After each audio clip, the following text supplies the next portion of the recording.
The US is fed up with left liberal gang and the companies that peddle their agenda in the name of activism. It is time that Americans learn something from Indians on how to bring these companies to their knees. Hi and welcome to TFI Global, the foreign affairs and geopolitical analysis arm of the TFI Media Group.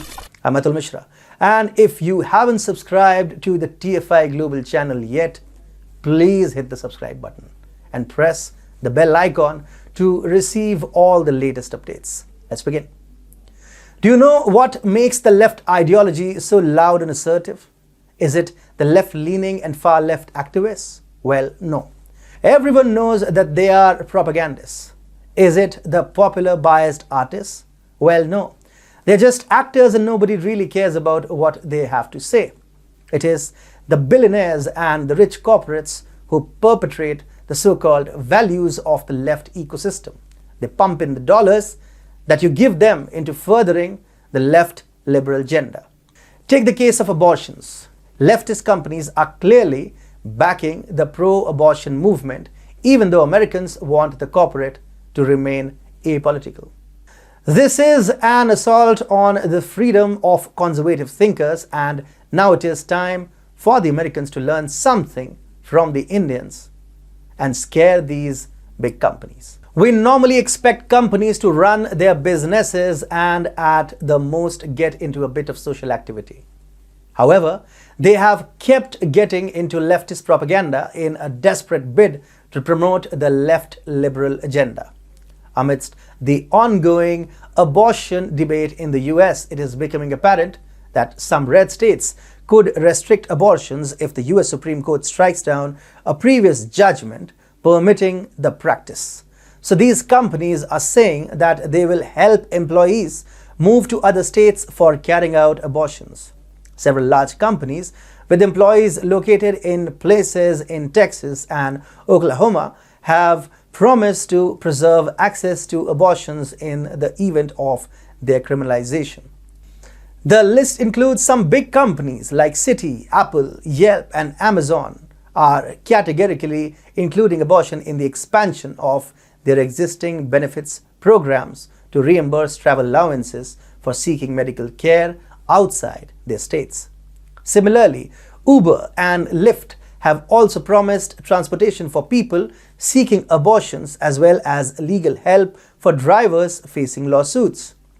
But let me make this very clear. People don't want businesses to take a political stance. A survey conducted by the Convention of States Action in partnership with the Trafalgar Group asked likely voters, how likely are you to stop using a product or service of a company that openly advocates for a political agenda? A total of 51.8% of respondents said that they were very likely to stop using products of such companies, whereas another 35.3% said they were somewhat likely. So a total of around 87.1% of respondents are unlikely to continue using products of companies that take a political stance.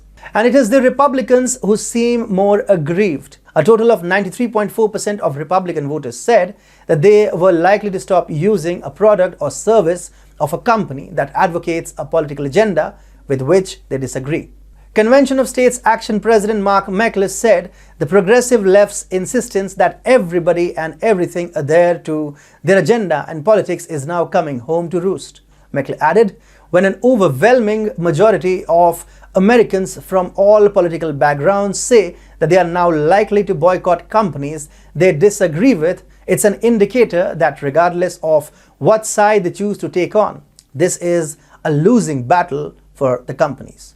And this is exactly where the Americans can take a cue from nationalist Indians.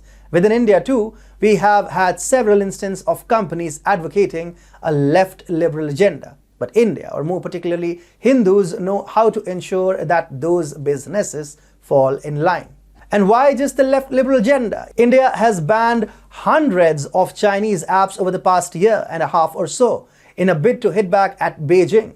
Similarly, the people of India went after Hyundai Motors after the company's Pakistani handle made objectionable remarks about India's union territory of Jammu and Kashmir.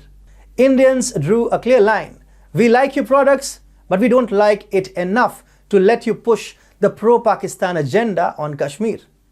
And guess what? In every single such case, the affected company has either apologized or issued a clarification for the users. As an average American, if you feel troubled by the rampant politicization of a corporate, you just need to look at India and find a way of scaring the concerned businesses into compliance.